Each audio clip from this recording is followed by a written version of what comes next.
Hi everyone, welcome to Series 3, Episode 11 of the Hidden London Hangouts. My name is Alex Grunton. Good week? Good. Today we're going to do something a little bit different. We've done big tunnels. Today we're going to a slightly smaller tunnel because we're going on mail rail. I don't do this alone. I've got three amazing people from the London Transport Museum to guide us through the fun and talk to us about the history of London as well. Chris Nix is first. Hello Chris, you're looking very smart today. Well, thank you, Alex. I hope you're well. This is one that we've been looking to do since we first started doing Hangouts. So very excited about this one today. Very, very much so too. And Siddy Holloway, you're looking lovely too. Are you ready to go foraging down little tunnels? Oh, you know me, I love all little tunnels. All tunnels really, big and small. Me too. And Laura Hilton-Brown is here. Hello, you're looking lovely as well, actually. Thank you very much, Alex. Hello, everyone. I'm literally bursting with excitement in my seat about going back in time and subterranean. So let's go. Let's do this. This is so good. And weirdly, Chris knows everything because Chris knows everything. But Siddy and Laura and me, we're going to learn a bit as well today. And we've got a playmate because from the Postal Museum, there's Chris Taft. Are you ready for this, Chris Taft? Welcome. And we promise to treat you really, really kindly and we won't muck around at all. Hello. Yeah, I'm absolutely ready for it. Yeah, completely.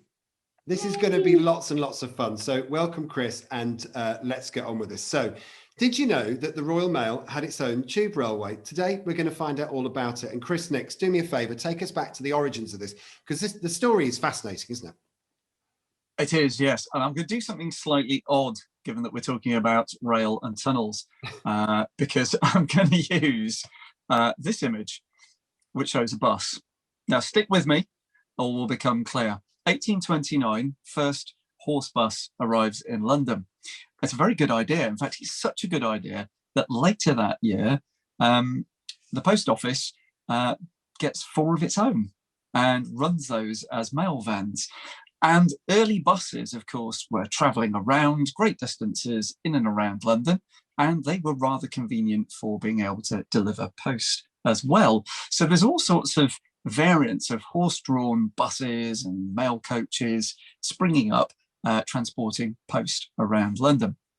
But they all had the same problem that horse buses had. And if you remember, I showed this image in last week's episode for Tottenham Court Road. This is Oxford Street. And you can see, just like today, the traffic is rather congested. And so just as for people, we thought about building tunnels and building railways to go underneath the streets. Well, the same was true for post as well. And the first railway to think about going near to post offices was actually a plan for the Metropolitan line to go into town. The left-hand side of that Metropolitan line diagram might look rather familiar. However, the bit that goes down to the post office through Clerkenwell is rather less familiar because, of course, that wasn't built. And it took until the Central London Railway was built in 1900 for there to be a station at the post office, later known as St Paul's. But that isn't what we're covering today. We're all about serving these buildings, the post office buildings, and shunting mail around rather than people around. The solutions to do that are remarkably similar throughout the history. So I'm going to leave the introduction there and hand back to you. Marvellous stuff. Chris Taft, I've got a question for you, actually. That big building that we saw just then, St Martin's Le Grand, is that still there or is that gone now? Most of what was at St Martin's Le Grand is gone. The St Martin's Le Grand is actually the road, and there were 4 big buildings on that site. Most of them are gone. The sort of front facade of the original Chief Post Office survives, and the 4 outer walls of what was GPO North, which was the headquarters building for a time, survives. But that building that is in that image has gone, replaced by more modern buildings now. Cool. Laura, you are, I would imagine, equine in many ways. Would you say? How did you guess? I just have the feeling that you may have ridden horses as a kid. I totally did. It was my thing. It's what I did when I was growing up. And for me, the kind of steam engine is the kind of the romantic travel of the track, and horse-drawn carriages are the romantic travel of the road for me. Does that make sense? I love anything that's horse-drawn, and I love the images.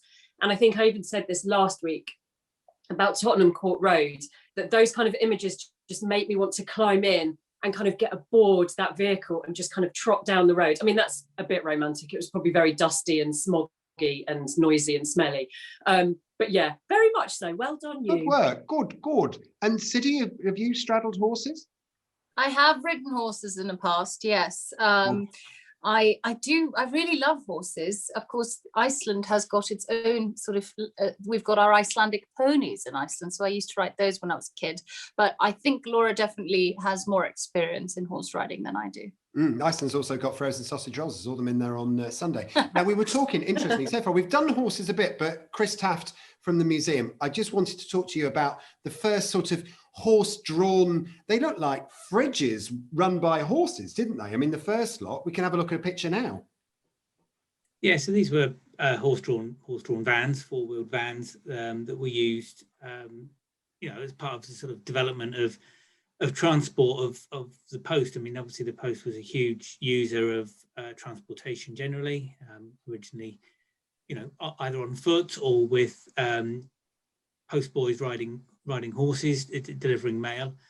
As the volumes increased, various different means used to sort of expand the capacity of what they could carry. Mail coaches, quite famously, used to travel mail over distance, and then local deliveries done by vans drawn by horses such as this. So this is how it all started. We were pulling posts by horse up until now.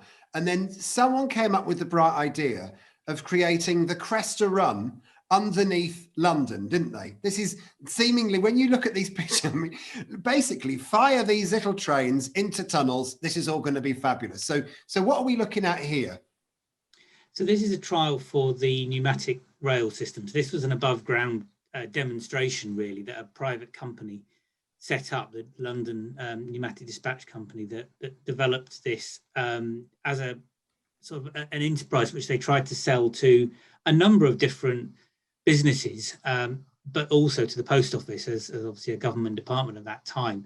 And they felt that this would be a great way of moving goods around quickly underground away from the congested streets that we saw in the earlier image. And so this was a private company just trying to basically say, look, we've got this method. How about the post office invest in this and support the development of this? So they set up a test track at Battersea, and they demonstrated it in an attempt to sort of sell it to the post office. The post office were quite interested. So a further extension, a trial track was built linking Euston Station and Eversholt Street post office, which were very close to each other, no distance at all, but they were just done as a sort of a trial. That was then expanded further, linking through to Holborn, and eventually linking through to St Martin's le Grand, the building that we saw in the earlier image that you were asking about. So this was effectively, because I always think when you go to supermarkets and they roll up the £5 notes and put them in a pot and they send them up a chute, this was effectively the postal equivalent of that, wasn't it? They loaded those little trolleys up with post and flung them through a pipe. The Lamsom tube. Is that what it is? See, only Chris Nix would know this. Me and the girls are like, what?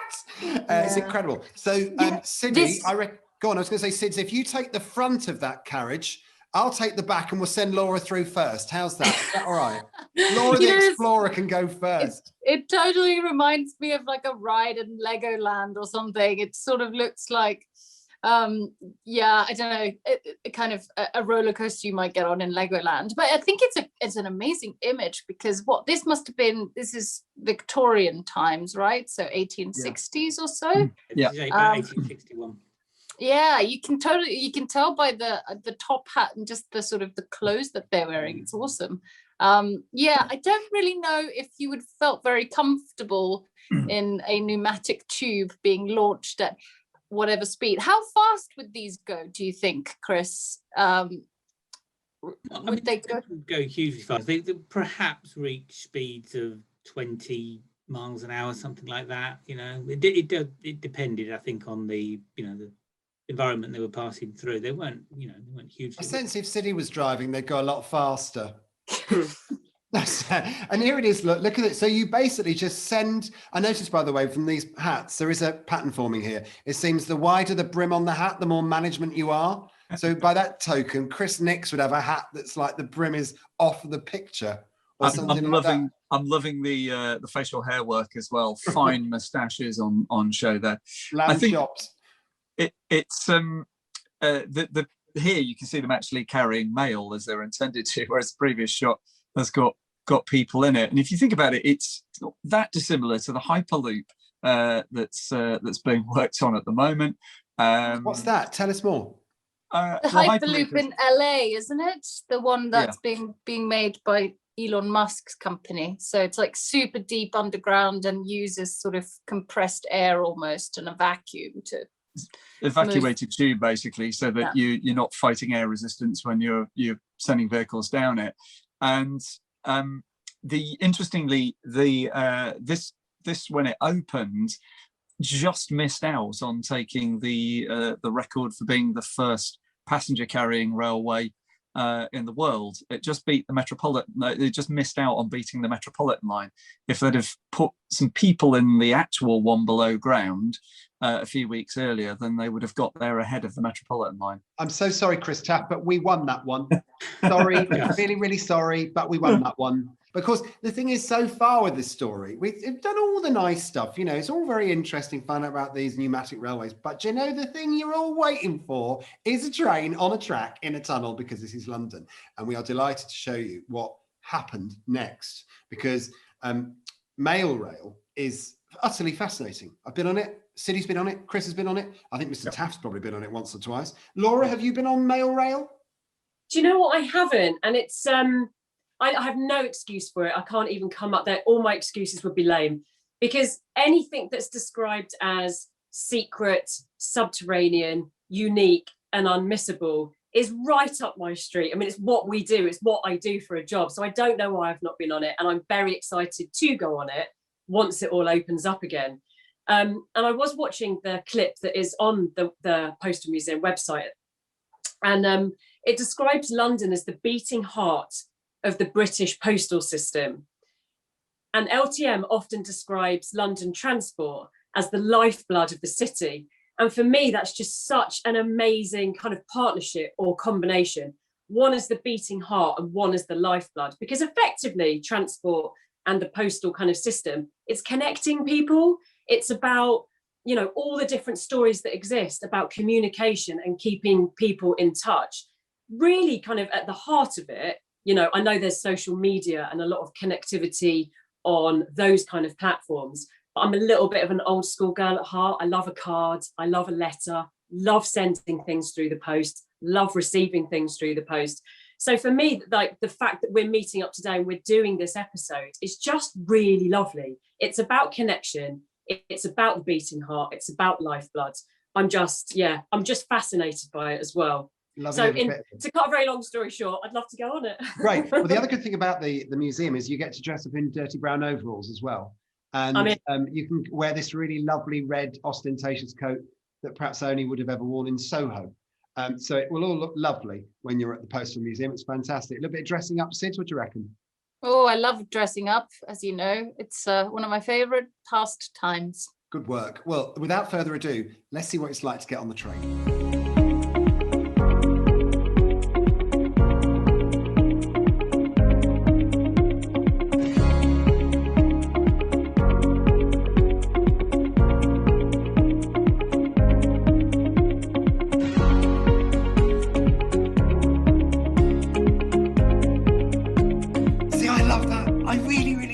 Made the string of pearls twitch. It was amazing. And that is what it's all about for us today, because you needed to know the history to get to this bit, but this is the saucy, sexy bit for me. It's great. You've seen the tunnels, you've seen the little trains. Chris, this is one heck of a museum, Mr. Taft. Yeah, I think so. I mean, it's you know, exactly as Laura said, it's kind of connecting the story that you know, that we all tell around transport and postal connections, and it is about, exactly as you said, that connecting people together, and the two things have since pretty much the dawn of time gone together, because there's always been the need to communicate over distance. There's always been the need for people to send messages to one another for any manner of reasons. And, there's, transportation has been key to moving that correspondence, really. And that's a big part of what our museum talks about, how we connect people together and how people's lives are sort of impacted by postal service, and today more than ever before, really, even now. Yeah, no, it's cool. So far we've got the reason as to why it was there was because London's roads were getting fuller and fuller and fuller, and the horse-drawn cars were just getting slowed up. So they decided to try something underground with these pneumatic railways. They weren't quite the success, but then they decided to come onto this, and this is the map of mail rail. And if you know anything about London, you'll know this east-west link is a fascination. And Chris nicks, I need to make sure, hey Nixie, the thing about this, it was an east-west service with a little bulge out to Mount Pleasant sorting office, wasn't it? Yeah, basically connecting two major stations, east and west, so Paddington and Liverpool Street, and then this major sorting office of Mount Pleasant in the middle. And in places, it almost mirrors some tube lines that we might know of, for example, that do that, like the Central London Railway or the Central Line as we know it today. So should we have a little delve? Yeah, we need to go into the tunnels. And they are a little bit like what we expect from the London Underground, aren't they, really? They look a bit like that. Well, the next photo I'm going to show you shows a tunnel under construction under London. And my question for you is that for the tube or is it for mail rail? Anybody? I don't want to get it wrong. Go on, 50-50. Go on, hit me. I know. I would say that is the tube because the width of the tunnel itself is a bit larger. And you would be correct, and that was a very sound reason for doing it. So that's the Central London Railway, aka Central Line under construction. But the point is, the technique is the same. The material that they use to line it is the same. It's cast iron, and it's also hand built. So these are dug out with pick and shovel in London clay. And how long did it take to dig all the way from east to west then? On the Post Office Railway, it's a difficult one, that, because it took far longer than it was meant to, because construction actually began late 1912, early 1913, and the intention was to have it completed within about 15 months. However, the First World War broke out, and that slowed the construction down considerably. And by 1917, the construction work actually stopped completely. So in 1917, the tunnel network was largely complete, but none of the tracks had been laid, none of the electrification had taken place, and work was stopped. And work was stopped for quite some time. It was actually 1924 before work recommenced on it. After the war, obviously, there were other priorities. There was a shortage of labour. There were, just the priorities of rebuilding the country after the Great War. And it was therefore 1927 before the railway actually opened carrying mail for the first time. So it was actually, a lot longer than was meant to be and was intended. 15 years to dig it. 15, well, yeah, it's essentially, yeah. I mean, it was... Wow. And looking at that picture there that we're looking at here, there's obviously a bigger bore. Is that a station and a little bore? Yeah, well, so that's a station. Is this tube or mail rail? Oh, well, this is, I would say because of the size difference, I would have thought that would be mail rail. And you'd be right. Oh, bingo. So in that little tunnel there, Mr. Taft, this is so difficult. There's so many Chris's, but Mr. Taft from the Postal Museum, Postman Taft, on the right-hand side, the little tunnel there with for the trains. How tall is that tunnel? Is it about, what, tall as me? I'm about 5 3/4 foot. Yeah, bit taller.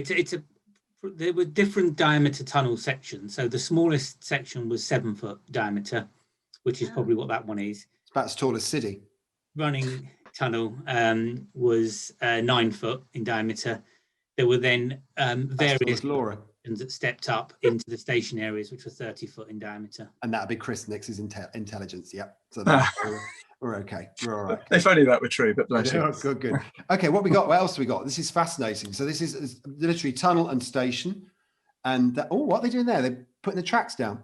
So this is the tracks going down. So this was post First World War. So we can date this to probably 1925, probably, because we know as I said before, that the construction stopped during the war and then was picked up in 1924 when the tracks were laid and the works were finished, with it being completed. Again, works were slowed in 1926 with the general strike, and then it was picked up again, and construction was finally completed in late 1927. Actually in 1927, they only opened one half of the railway from Mount Pleasant through to the Eastern District Office, just in time to help with the Christmas pressure of that year. And then it was in 1928 that the full line reopened, or full line opened rather, when it was complete. 16 years to build that little railway. Crikey, can you imagine Charles Tyson Yerkes putting up with that sort of speed of development? He'd be sort of running back to America with his money bags. You know, it's quite interesting, though, in that we have some parallels in the story of London transport with wanting to upgrade or do lots of things. For example, integrate the Northern Line into, so the City and South London Railway into the Charing Cross, Euston and Hampstead Railway. They wanted to do that before, but the First World War kind of intercepted, and then they kind of couldn't do that until the 1920s. And then, of course, there was like money made available by the government in order to alleviate, you know, unemployment and things like that, and lack of labor. So I guess it's a long time, but at that time there were many other projects similar to this one that were getting kind of stalled. And I guess there was always the option of road travel. So it was only ever going to be an additional service because you could always shift post by road. Mm-hmm. I was going to say, Alex, if you go to the Second World War, then and look at the projects on the Underground that got delayed by that, the Central Line, of course, opened quite a while after the Second World War, but we're still waiting for the Northern Heights, aren't we? So at least Mail Rail got finished. Yeah, absolutely. What else we got? Let's see some more sexy pictures. So here's they're loading in some cables into the tunnel and a bit more. I think this is them actually fitting the cables, isn't it, Chris? Yeah, well, this is all part of the track works. That previous image was Mount Pleasant. That is the access point, still is the access point into the railway. So that's the only point where any big equipment can be brought in to the network, and that's something that still exists. And that's at Mount Pleasant, is it? That's at where the old sorting office was. Sorting office still is, yeah. That's still the main office of London. Can I ask, is Mount Pleasant, I heard this from someone, is Mount Pleasant called Mount Pleasant from something like this, the 18th century or something, talking about it being a dung heap or something? Yeah, is that right? Name. Yeah, if you go up and down the country, there's lots of places called Mount Pleasant or Pleasant Hill or Pleasant Avenue, and they're nearly all because actually they were the complete opposite. Mount Pleasant was a run-down area, not very nice area. There was a prison on the site before the mail centre was there, and yeah, it was the exact opposite of Pleasant. Say, if you go up and down the country, if you find anywhere that's called Mount Pleasant, and there's lots of them, almost all of them are big because it was the exact opposite. Mount Unpleasant or Mount Dung Heap. I quite like Sid's. It's like quite cool. Any hotel that you've stayed in called the Palace. Unlikely most places to be true. The 2-star, Blackpool Palace Hotel. That's what we're after. So this is so good. So far, so good. But then, when you think about it, well, what is there now? What is there now? Mount Pleasant sorting office, and there is the Postal Museum. And I've been, as I say, a couple of us have been. And it is a lot of fun, actually. It's a lot of fun. You feel like a cross between a 6-year-old and Postman Pat. It's great. And you get to ride on a train, a little functional train. You've been on it, Sid. What's it like? Oh, it was amazing. So Chris and I were lucky enough to go when it opened back in 2017, I think. We sat together in the small car. I think we were supposed to get 2 separate cars, but we were sort of bungled together, and we were sort of like that the entire time because we've got broad shoulders, both of us. But it was really lovely. I just remember it being super immersive, just amazing projections at each one of the stops, and really made you kind of excited about just the history of mail and who might have sent things through those tunnels, what that network would have seen and helped. I really found it amazingly fascinating, and really just kind of incredible that exists in London and nobody sort of knew about it until a few years ago. I thought it Amazing. was the best thing when they opened it up to the public. I really did, because it was, the thing is, you know, we all love, this is the reason why you guys watch this program, is because we all love the underground. We all love stuff going on underneath our feet. We all love the idea that stuff is shifting quicker than we are, if you like. And then you go to Mail Rail and you can get on something that was meant for mail bags, and we can get on instead. And actually, these pictures are the sort of passage of time from when it opened to the present day, really, aren't they? So Mr. Taft from the Postal Museum, that shot there is the arrival at the depot, isn't it, really? It is. That's the maintenance workshop, the car depot as it was known. Originally it was designed, originally the idea was originally that this was going to be just a sort of marshalling yard for the trains. But it was very quickly realised that a general purpose workshop was required. And so that's what this space became. So this is at Mount Pleasant. This is the centre today of the Postal Museum's visitor experience. And those of you who visited before will perhaps recognise the area, and the image towards the right of the image where the train is parked up. You'll see there the mouth of the tunnel that our train today goes from. Yeah, I remember that. Yeah, cool. So our platform area is just behind where that chap is standing in that image, really, and that's where you wait to get on the train. Our train pulls up on that very same bit of track that you see there, and then disappears into the tunnel that's kind of out of shot on that image. And how much of the tunnel is in use for hunters to use? How far can we go? So the train ride that the Postal Museum visitors experience is about 1 kilometre of track, which is a loop. So you get on here and you get off here. So you get on, you get taken down to Mount Pleasant station, you loop around the station, both sides of the central island style platform, and then back up to this depot. And that is just at Mount Pleasant. So you basically do a loop of the station at Mount Pleasant, and 3 miles east and 3 miles west, roughly, of Mount Pleasant is the rest of the network. So if you headed west, you would arrive at Paddington. If you headed east, you would pass through Liverpool Street and arrive at the Eastern District Office. And what's it like? I'm so sorry, Sid. I'm on a roll now. And I'm just thinking of the tunnel, the extent of the tunnel from, say, Whitechapel to Paddington, what's it like? Could you run trains the entire length, or is it all in rack and ruin?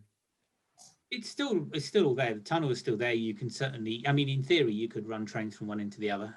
Obviously, there would have to be an incredible amount of work done before that was done today. But yeah, the tunnel network is all still there, and the track is largely all still there. So in theory, you could, yeah. I love this as well. Look, that's the workshop. This fascinates me. Laura, what do you make of this? That there is a whole separate tube railway under London that hasn't got the roundel as its identification. Yeah, true, isn't it? I absolutely love this, and I'm really pleased you threw this little bit to me here on this shot, because the kind of engineering of it, the hows, the whys, the fact it exists is all super fascinating and invaluable to the whole story. But I think the bit for me, the kind of goosebump bit, is the stories of the people that worked down here. And here we are in this shot with these guys working underground. Anybody that has to descend underground to go subterranean for their job, that's just super fascinating anyway, isn't it? But I know from the clip, it said that there was super kind of camaraderie and teamwork. And I love that. I just think that's amazing that these people descend, they go to work every day. And it exists beneath the street, and they're connecting people, they're sending letters, between families, between loved ones, keeping people connected. And this is their job. That's amazing. It's absolutely glorious. There's another reason why I've got to get out of this lockdown. Really, really darkish, because there's so many amazing things to enjoy in London. Show us another picture, Chris. Now, I've got another question for Mr. Taft. How many trains ran east to west and west to east in a day when it was running at full service? Was it a regular thing? Did it run one a day? And did it have a driver? At the peak of operation, in an hour, you might have 18 trains in operation. Wow. 18? 18, yeah. So if you stood at one of the stations, if you stood, for example, on a Mount Pleasant platform, a train would be coming in every 6 minutes on average into the station. It would be loaded and unloaded and would move off. 6 minutes later, another train would come in. The process would continue. So like a London Overground Sunday service you were operating most of the time? Yeah, basically. I mean, it was a frequent service, and it was like a continuous conveyor. They were all driverless trains. In answer to your other question, it was all automated. So the trains ran automatically between station sections, and they would then pull into the station, would stop. The mail that was on it that was required at that station would be taken off. Any mail that wasn't required for that station would remain on the train. More mail would be pushed onto the train. It would move on. Next train would come in, and so the process would continue. And when the train reached the end of the line, it would go round a loop and head back the other way again, and the same process would continue. This is incredible. Wow. And How Chris, many people would have worked doing this at the peak of service? So when you had that many, how many people would be unloading and loading? So would you have a staff member at every station, and how many, etc.? Oh, you'd have a team at each station. So there were at the peak again, you had something like 220 members of staff working on the railway. Wow. It was everything, a range of activities. So in the station, you'd have a team of people on the platform whose job it was to unload the mail or unload the containers and reload the containers, take the mail off. That was then sent to the sorting office above, where it was then processed by postal workers above. You then had a team of engineers, you had a team of fitters, train engineers, track engineers, many of the same skills that you would have had on the London Underground and still do have on the London Underground. So, you had the staff working in the depot that we saw pictures of earlier. So they would be responsible for servicing the trains, fixing the track, fixing the relays that controlled the system, etc. So there was a huge team of people, and it was, again, at the peak of its operation. It changed later, but it was a 24-hour operation. I've got another question for you. I'm so sorry, I'm brimming with questions on this. What happened if a mail sack fell off the train and left on the track? How long would it be before someone went down the tunnel and found it? Could you actually get lost in the post? Oh, it was possible. I mean, it was designed, obviously, to not allow that to happen, but of course it did happen. As you can see on the image now, the trains were enclosed, so the mail was pushed on and it was enclosed. So in theory, things couldn't fall off. But if something did fall off, you'd probably find it within about 6 minutes, because the train that came behind it would hit it. So Good point. I was just thinking that Chris, how beautifully designed these things are, and I think this is one in your collection, isn't it? But it reminds me of a kind of a parcel version of something like the C stock or the S stock. It's just designed to roll things on and off as quickly as possible, in the same way that C stock and the S stock is designed to allow people to get on or off as quickly as possible.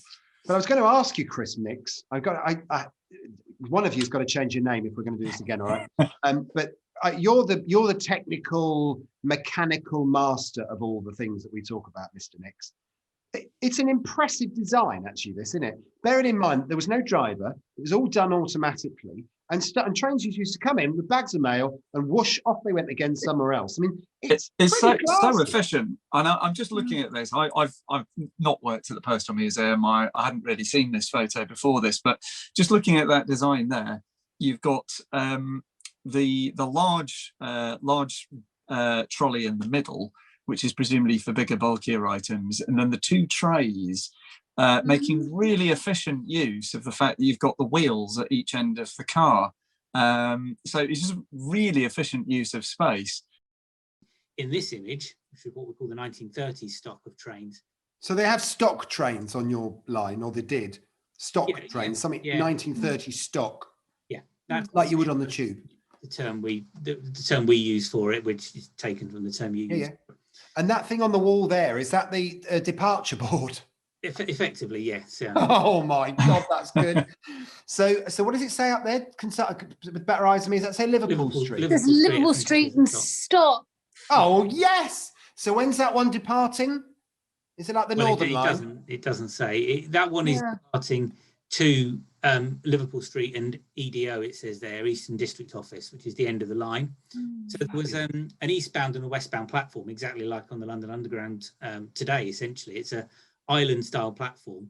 So that this train would have been heading east. So this would have gone from, this could be Mount Pleasant, or it could actually be King Edward Building. So this train would have left this station heading east, would have reached Eastern District Office, would have looped around at that station, come back, and would have passed through this station again on the opposite side of the platform, heading in the opposite direction. Love Amazing. It. I was when going to ask. I was going to say, when the train was coming in, did it say next train approaching on that board? No, sadly not. Oh, shame. No. Oh, well, something to think about for next design, eh? And what else we got? What other pictures have we got, Mr. Nix? Oh, look. Now that's quite fun. Does that say Royal Mail in yellow letters? It does, yes. This was good. the latest, the later design of train, the last stock that was used. This is 1980. So this image is somewhere in the mid 80s, I think, early 90s. That looks very cute. It doesn't it just? It's like this is the thing that gets me excited about this system, because it's so dinky and so clever, and we never knew it existed until they made it public. It just used to do its thing.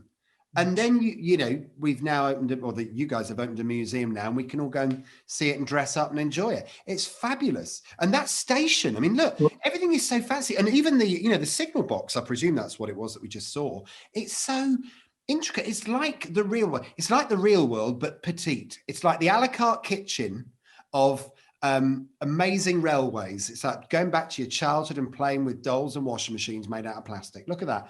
It's amazing. Look at the railway up on the top there. You can see how complicated it all is. Yeah.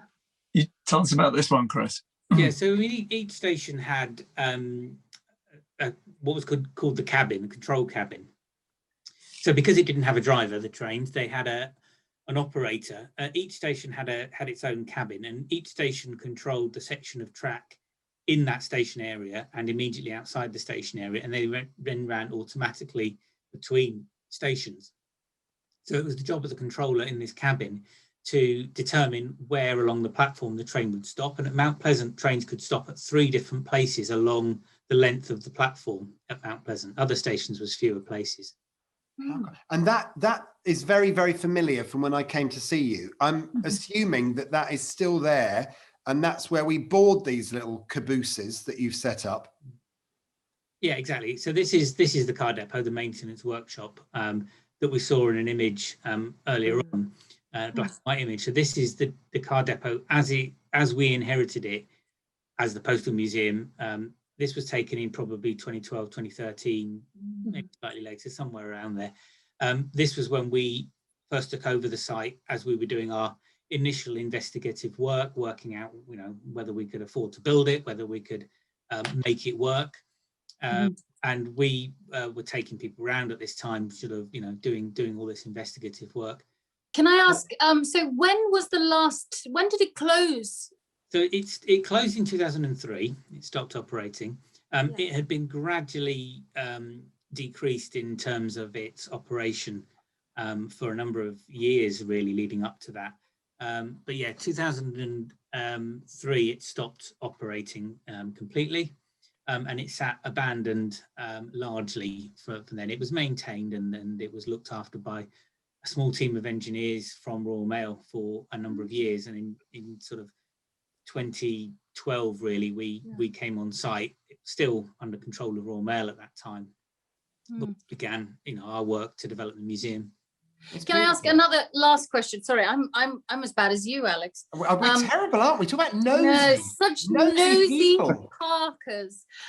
No, what I wanted to know or ask is, have you found anything in there since you started doing the work? You know, have you found like a bit of mail that's fallen off? Love letter. Something, you know, something lodged in somewhere, you know, like we've found, I mean, even at Clapham, we once found an old cigarette package that had been stuffed behind one of the thing, you know, it's something like that. Have you found any letters or anything like that? We haven't found any letters, luckily, but we have. There's lots of stuff still down there. I mean, there's in certain areas of the station, and certainly beyond the area we control, there's still a lot of equipment lying around. There's still tools. There's still newspapers sitting in the staff rooms and stuff. Rotors still on the wall from 2003 when the railway, you know, the last rotor was still up on the wall.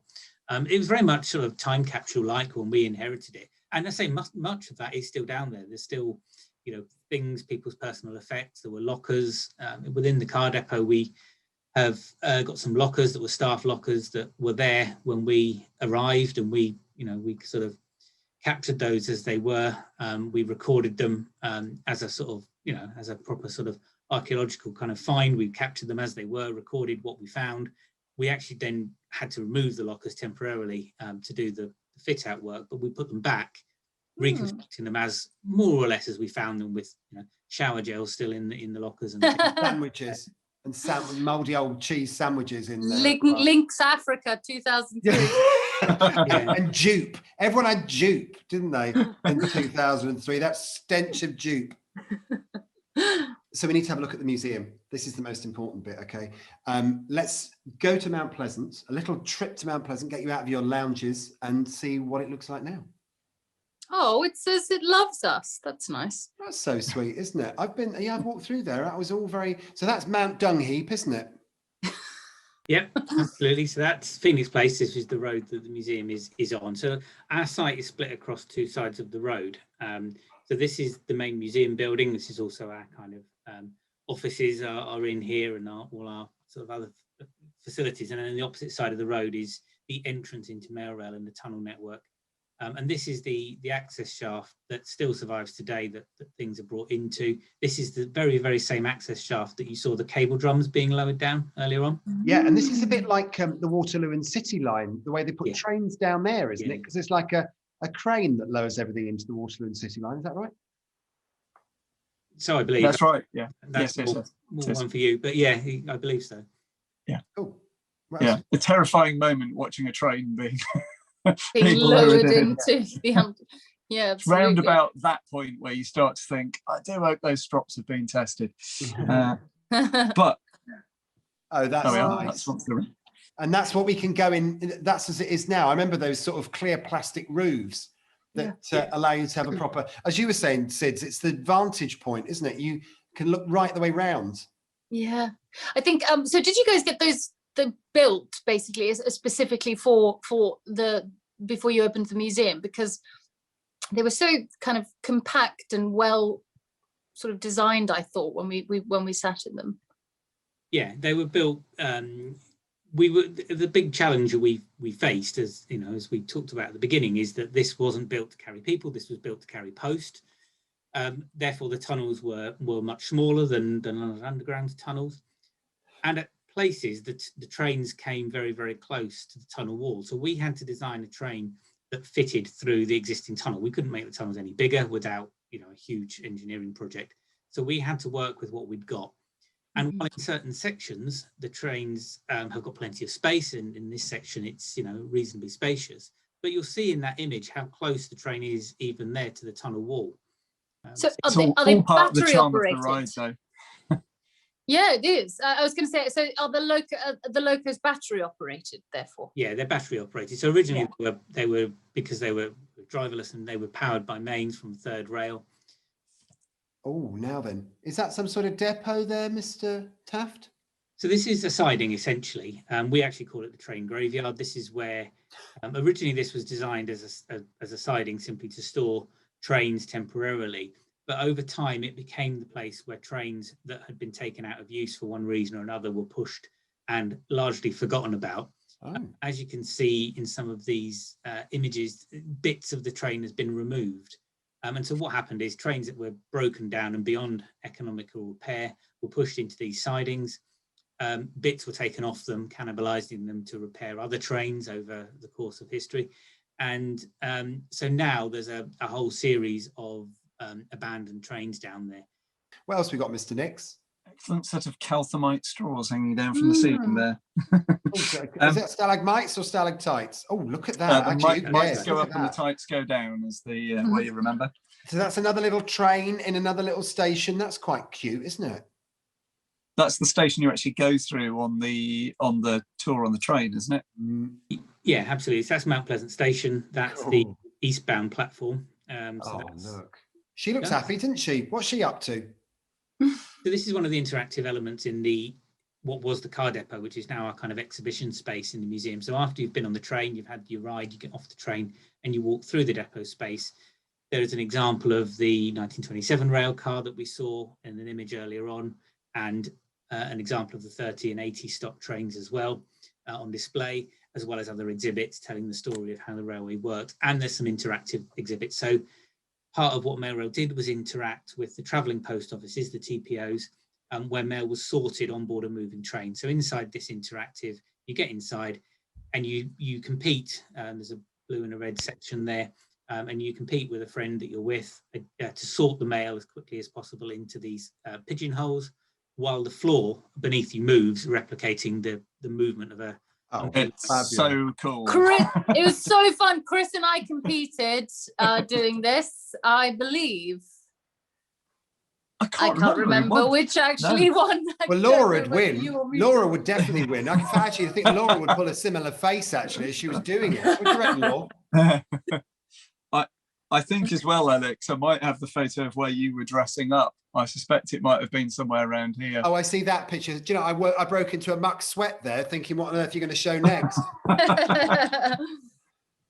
Amazing. Love it. Oh, that's going to be very interesting. That GPO logo in a minute. We'll see a bit more. Oh, there's your stalagmite type things. They're all up there. Look at those. Calthemite straws. So, yeah, they're the ones. So what are they up to here, Chris? So this is one of our tunnel walks. So this is one of our extra events that we run, and we have run a few of in last year, and will continue to do so into the future. So this is an opportunity outside of normal operating hours, so out when the museum is otherwise closed, and we're not running our train.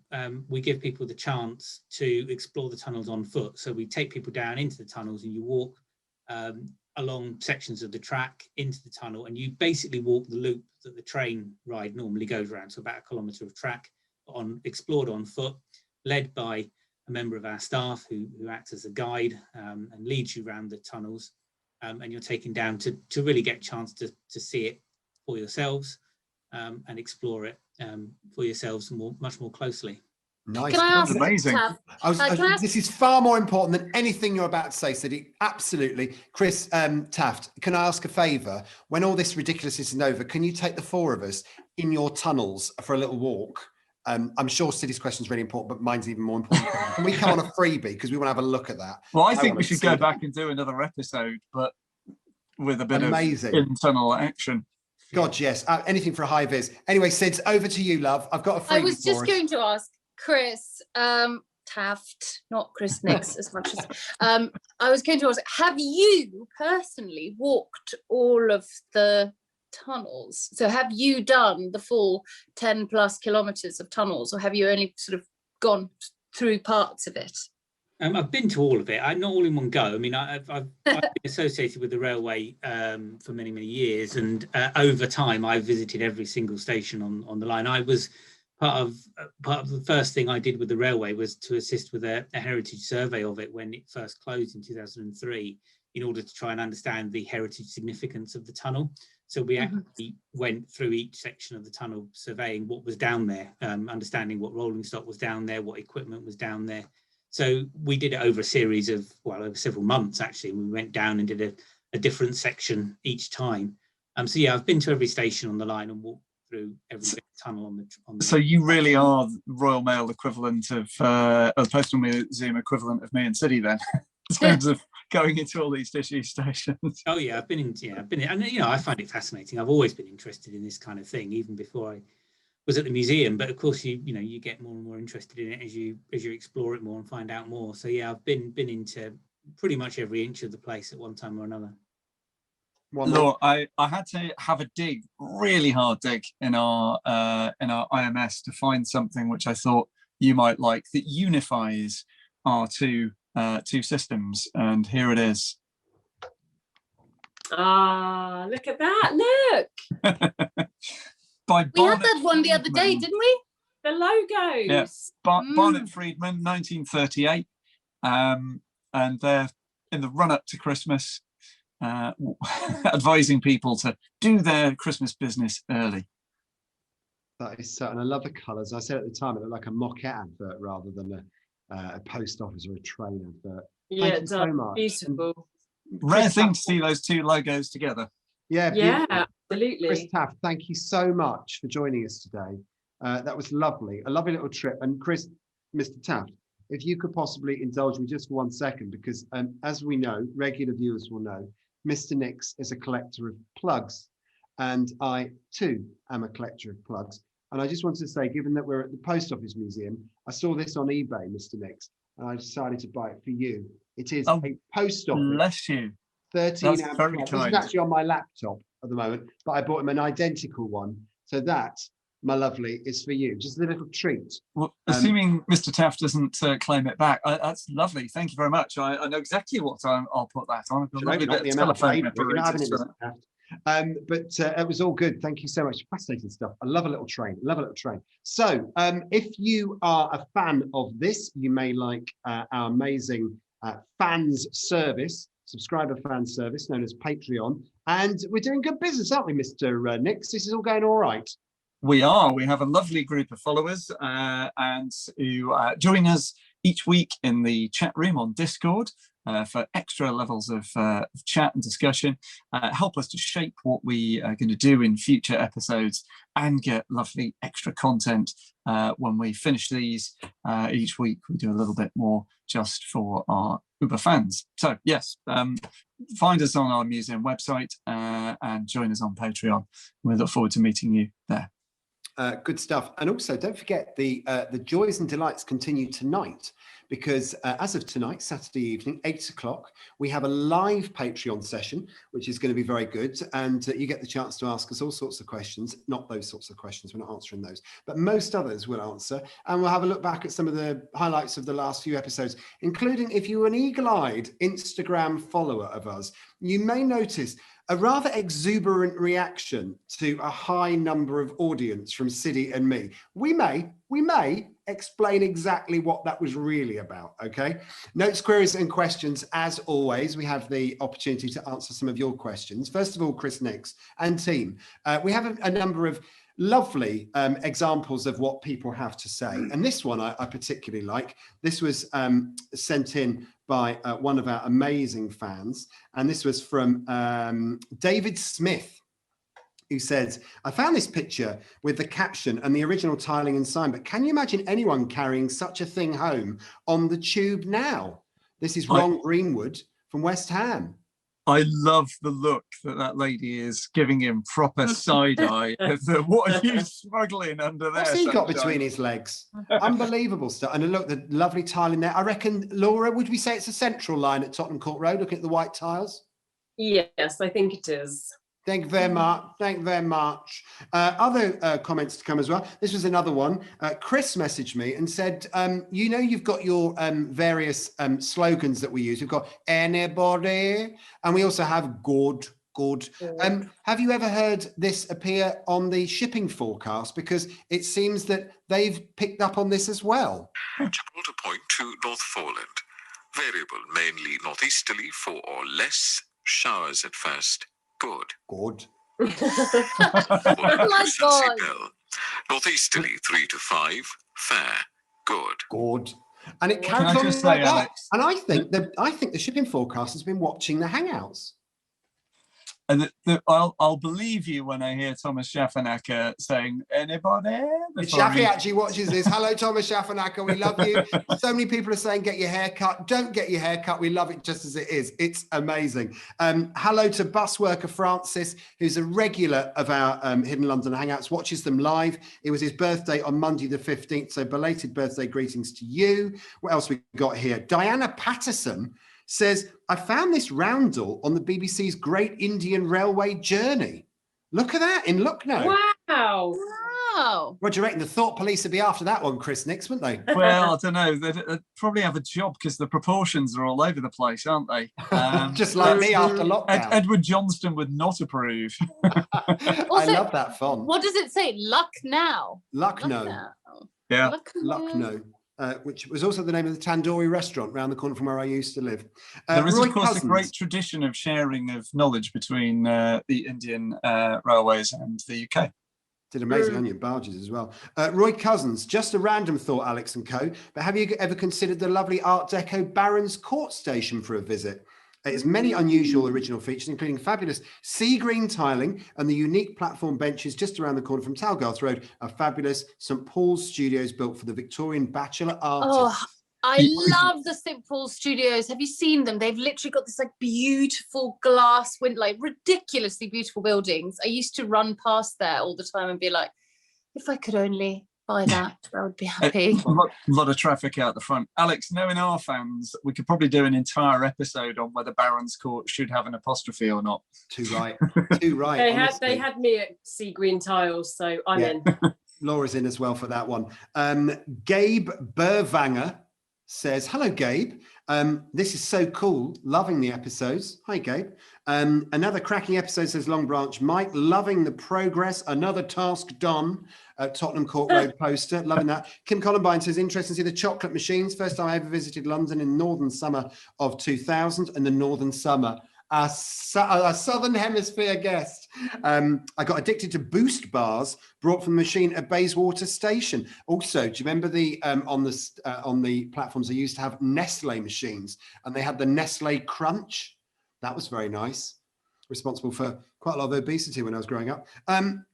Mark says, you can mention if you want that on the notes and queries, I will do, thanks, that I'm sure the other entrance to Tottenham Court Road with the 80s canopy was still there a few years ago. And looking at the photos Chris used in the vehicles, the background looked very 90s. It did indeed. And it wasn't actually that long ago that it disappeared. But only in the episode did we realise that entry exit point that we saw on the show was actually the original Central Line entrance and exit where the lift shaft was, and the other one was the Northern Line Charing Cross branch as it was. And it's really interesting, Chris, and I don't know whether you were in London when it was still modelled in the old-fashioned way, but I used to think when I went there it felt like two stations knocked into one, and indeed it always did. Yeah, I first came to London in '99 to live, and that photo that we used, I believe, was taken in the year 2000.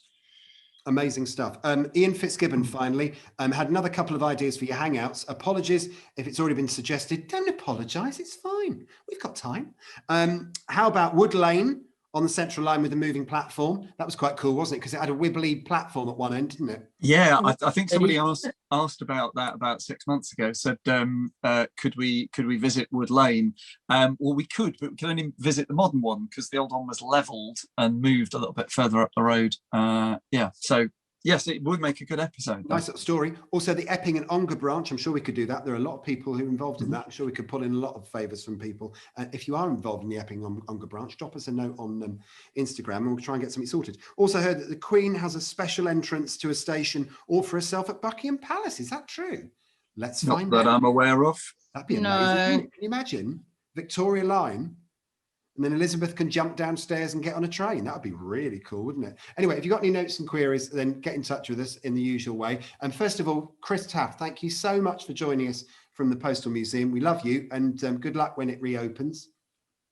Thank you very much. Yeah, no, thanks for inviting me to join the discussion today. You'll be back, definitely. Laura Hilton-Brown, thank you so much as always.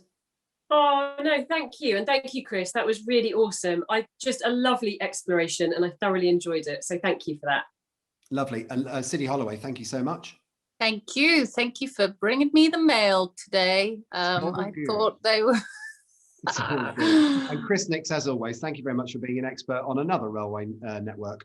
Well, thank you, Alex, and thank you to Chris Taft for joining us again. I know we're both going to be relieved when we can get Hidden London sites and Bell Rail open again for people to come and enjoy them.